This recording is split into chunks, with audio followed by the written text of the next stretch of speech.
नमस्कार दोस्तों, आपका आराधना एजुकेटिव चैनल में स्वागत है। दोस्तों, मैं आज आपको ट्रांसलेशन सिखाने जा रहा हूँ और वो भी बिल्कुल शुरू से लेसन 1 से हम सिखाने जा रहे हैं, बहुत ही सरल तरीके से। तो चलिए हम लोग देखते हैं।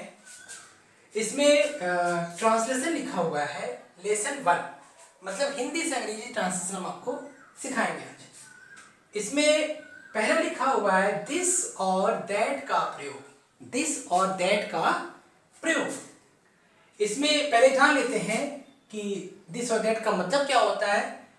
THIS दिस मतलब यह होता है, THAT दैट मतलब वह होता है, और IS इज मतलब है होता है। अब इन तीनों की मदद से हम लोग ट्रांसलेशन बनाना सीखेंगे। मैं एक बात यहाँ पे बताना चाहूँगा कि ये बहुत ही सरल ट्रांसलेशन आज मैं आपको बताने जा रहा हूँ, लेकिन धीरे धीरे मैं इसको कठिन करता चला जाऊँगा, वो भी आपको बहुत आसानी से समझ में आएगा। तो दिस दैट के प्रयोग में लगभग 4 प्रकार के वाक्य आते हैं।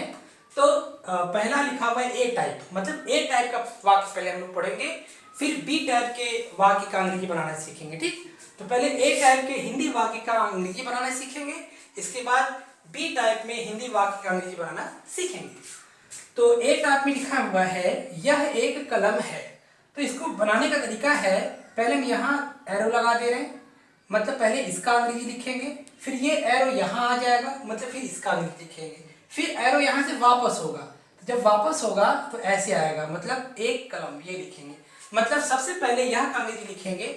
यह का अंग्रेजी आप देख लीजिए यहाँ से, यह का अंग्रेजी दिस लिखा हुआ है, THIS दिस लिखा हुआ है। अब इसके बाद एरो यहाँ आ गया, ठीक है, मतलब है का लिखना है। तो है का क्या हो जाएगा, यहाँ से देख लीजिए, ये हो गया इज। फिर अब क्या बचा, एक कलम। तो कलम एक नहीं लिखना है, एक कलम, एक से शुरू करना है। तो एक का ए हो गया और कलम का पेन हो गया। ठीक, अब ये खड़ी पाई का फुल स्टॉप होता है, बिंदु होता है। और इसी तरह से ये भी बनेगा, वह एक गाय है। तो पहले वह का अंग्रेजी लिखेंगे, वह का अंग्रेजी देख लीजिए, यहाँ पे दैट लिखा हुआ है। अब वह के बाद ये आखिरी रखेंगे, मतलब पहला शब्द के बाद तुरंत आखिरी शब्द रखेंगे, क्योंकि एरो यहाँ आ जाएगा। तो है का क्या हो जाएगा, इच हो जाएगा। ठीक है, अब इसके बाद क्या बचा, एक गाय। तो एक गाय का हो जाएगा ए काउ। मतलब पहला शब्द की अंग्रेजी, आखिरी शब्द की अंग्रेजी, फिर बीच के शब्द की अंग्रेजी रखेंगे, यही रूल है। फिर तीसरा वाक्य हम लोग बनाते हैं, यह एक कार है। इसमें वही रूल लगेगा, पहला शब्द की अंग्रेजी, आखिरी शब्द की अंग्रेजी और बीच के शब्द की अंग्रेजी। तो यहाँ का क्या हो जाएगा आपका दिस, ऊपर लिखा हुआ है। ठीक है, इसके बाद है का अंग्रेजी हो गया इज। इसके बाद क्या बचा, एक कार। तो एक का होता है ए, कार का होता है कार। ठीक है, ये ए टाइप खत्म हो गया। ये सब साधारण वाक्य है, अफर्मेटिव सब है। और ये जो आप देख रहे हैं बी टाइप पे, ये सब आपका निगेटिव है। ठीक है, तो अब इसको कैसे बनाते हैं, यह एक आदमी नहीं है। तो पहले हम एरो यहाँ लिख देते हैं, मतलब इसका अंग्रेजी रखेंगे यह का, फिर एरो यहाँ लिख देते हैं। ठीक है, इसके बाद फिर एरो वापस होगा तो नहीं से वापस होगा, मतलब पहले यह का अंग्रेजी लिखेंगे, फिर है का अंग्रेजी लिखेंगे, फिर नहीं का लिखेंगे, तब फिर इसका अंग्रेजी लिखेंगे। ठीक है, क्योंकि एरो इस तरह से वापस आएगा। मतलब पहला शब्द की अंग्रेजी लिखना है, फिर आखिरी शब्द की अंग्रेजी लिखना है, फिर तुरंत नॉट की अंग्रेजी लिखना है, फिर आपका ये बीच का शब्द जो बचेगा वो बीच का शब्द होता है। तो यह का हो गया आपका दिस। ठीक है, फिर है का हो गया इज। फिर अब इज के बाद तुरंत क्या आएगा, नॉट आएगा, क्योंकि देखिए यहाँ एरो जब वापस आया तो एरो यहाँ से वापस आ रहा है, मतलब नहीं लिखना है, ये नॉट हो गया। इसके बाद एक आदमी, ए मैन, और खड़ी पैर का बिंदु हो गया। ठीक है, तो इसी तरह से भी बनेगा, वह एक हिरन नहीं है। मतलब पहला शब्द की अंग्रेजी रखेंगे, फिर आखिरी शब्द की अंग्रेजी रखेंगे, फिर तुरंत ये नॉट लगेगा। ठीक है, नॉट के बाद तब ये बीच का अंग्रेजी रखेंगे। तो वह का हो गया दैट, यहाँ पे देख सकते हैं वह का लिखा है दैट। फिर है का अंग्रेजी पता है आपको, इज होता है। इसके बाद तुरंत नॉट लगेगा, और इसके बाद एक हिरन, a deer, DEER, deer, that is not a deer. यह एक पतंग नहीं है। यह भी इसी तरह से बनेगा, पहला शब्द रखेंगे, फिर आखिरी शब्द रखेंगे, इसके बाद तुरंत नॉट लगेगा, इसके बाद फिर बीच का शब्द।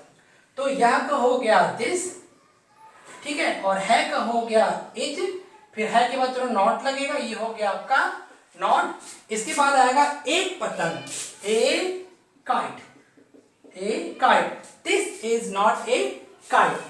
तो ये आपका दिस और दैट का प्रयोग जो हम पढ़ा रहे हैं, इसमें ए टाइप और बी टाइप खत्म हो गया, अब सी और डी बचा है, इसको हम अभी आगे वीडियो में बताते हैं। तो ये आपको बता दें कि ए टाइप ये आपका साधारण है, बी टाइप आपका नकारात्मक है, ठीक है। अब हम अगले वीडियो में आपको बताते हैं। तो चलिए अब हम लोग सी टाइप और डी टाइप का वाक्य पढ़ते हैं। सी टाइप में लिखा है सिंगल, ये सिंगल इंट्रोगेटिव है, मतलब पहले प्रकार का प्रश्नवाची वाक्य है। इसमें लिखा है क्या यह एक कलम है।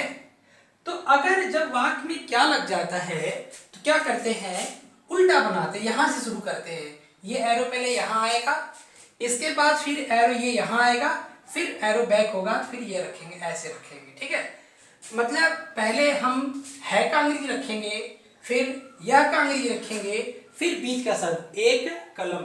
इसमें क्या करेंगे कि क्या का अंग्रेजी नहीं रखते, क्यों? क्योंकि है का अंग्रेजी रखने से क्या का अंग्रेजी भी खत्म हो जाता है। तो चलिए बनाते हैं, क्या यह एक कलम है। तो पहले एरो यहाँ है, तो है का हो गया आपका इज। अब आखिरी शब्द के बाद पहला शब्द आएगा, पहला शब्द आपका यह है। क्यों ये पहला शब्द क्यों नहीं है? क्योंकि ये इज रखने से, है का अंग्रेजी रखने से क्या का अंग्रेजी खत्म हो जाता है, तो ये तो खत्म हो गया, तो पहला शब्द ये ना हुआ। तो आखिरी शब्द के बाद तुरंत क्या करेंगे, पहला शब्द रखेंगे इज, और यहाँ का हो गया आपका दिस, फिर क्या बचा, एक कलम, ए पेन, और प्रश्नसूचक शब्द प्रश्नसूचक चिन्ह का होगा ऐसे, sign of interrogation.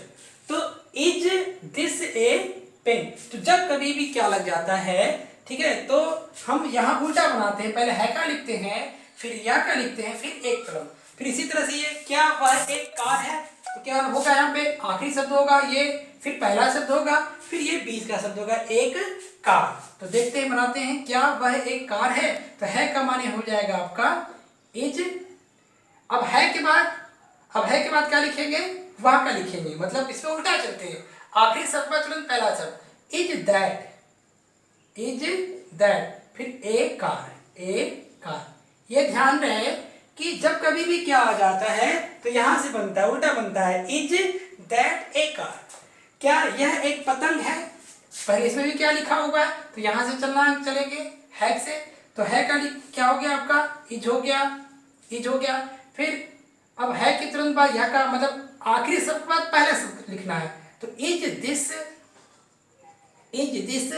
A kite, KIT kite. तो इसमें आपको ये ध्यान देना है कि अगर एक प्रश्नवाची आ जाए, मतलब सिंगल इंट्रोगेटिव अगर होगा, तो हमेशा यहां से स्टार्ट करेंगे अंग्रेजी बनाना। आखिरी शब्द मतलब है, पहला शब्द मतलब यह, फिर बीच का शब्द मतलब एक कलम, आखिरी शब्द पहला शब्द और बीच का शब्द, ये सिंगल इंट्रोगेटिव के लिए है। अब आपको हम डबल इंट्रोगेटिव के बारे में बताएंगे। डबल इंट्रोगेटिव में क्या होता है कि उसमें प्रश्नसूचक शब्द वाक्य के अंदर कहीं आ जाता है, कैसे हो गया, कहाँ हो गया और क्यों हो गया, इसको प्रश्नसूचक शब्द बोलते हैं। इसी की मदद से प्रश्न बनता है, ठीक है। तो इसका बनाने का तरीका क्या है कि पहले इसी का अंग्रेजी यहाँ लिखेंगे, तो कैसे का अंग्रेजी होता है हाउ, क्या होता है हाउ।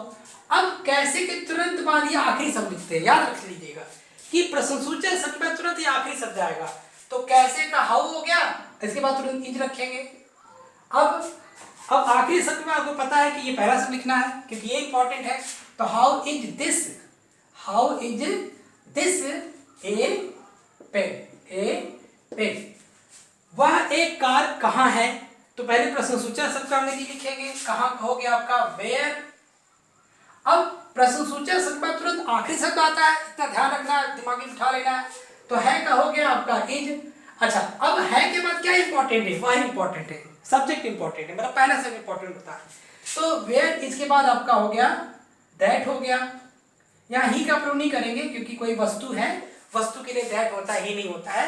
तो वेयर इज दैट, अब क्या बचा, एक कार, तो हो गया where is that a car. यह एक पतंग क्यों है, इसमें भी पहले प्रश्नसूचक शब्द लिखेंगे, क्यों का हो गया आपका वाई, अब प्रश्नसूचक शब्द के बाद तुरंत आखिरी शब्द आता है, ये आखिरी शब्द है का हो गया इज। अब आपको पता है कि है के बाद क्या इंपॉर्टेंट शब्द होता है, ये पहला शब्द होता है, पहला जिसके बारे में बात करते हैं, तो यह के बारे में बात हो रहा है। तो प्रश्नसूचक शब्द आखिरी शब्द फिर तुरंत पहला शब्द रखेंगे, तो यह का क्या हो जाएगा दिस, और फिर जो बचा उसको रख देंगे, एक पतंग, ए काइट, KIT काइट। तो ये आपका दिस और दैट का प्रयोग खत्म हो गया। अब हम आपको लेसन 2 में दीज और दोज का प्रयोग पढ़ाएंगे, और हम चाहेंगे कि आप क्रम से पढ़ें, क्रम से पढ़ेंगे तो कहीं कोई दिक्कत नहीं होगा, ठीक है। तो ये रहा आपका सिंगल इंट्रोगेटिव, ये रहा आपका डबल इंट्रोगेटिव। अच्छा, सिंगल इंट्रोगेटिव में क्या करना है कि पहले आखिरी शब्द से बनाना शुरू करना है, आखिरी शब्द, पहला शब्द और बीच का शब्द। और डबल इंट्रोगेटिव में क्या करना है कि पहले प्रश्नसूचक शब्द का अग्री रखेंगे, फिर आखिरी शब्द का अग्री रखेंगे, फिर तुरंत पहला शब्द आ जाएगा, फिर बीच का शब्द आ जाएगा। तो हमें विश्वास है कि आपको ये वीडियो समझ में आ गया होगा। तो अगर आपको ये वीडियो अच्छा लगा तो आप इस वीडियो को लाइक करिए, सब्सक्राइब करिए और बेल आइकन पर प्रेस करना मत भूलिए। बहुत बहुत धन्यवाद। अब हम लोग लेसन 2 में मिलेंगे। थैंक्स।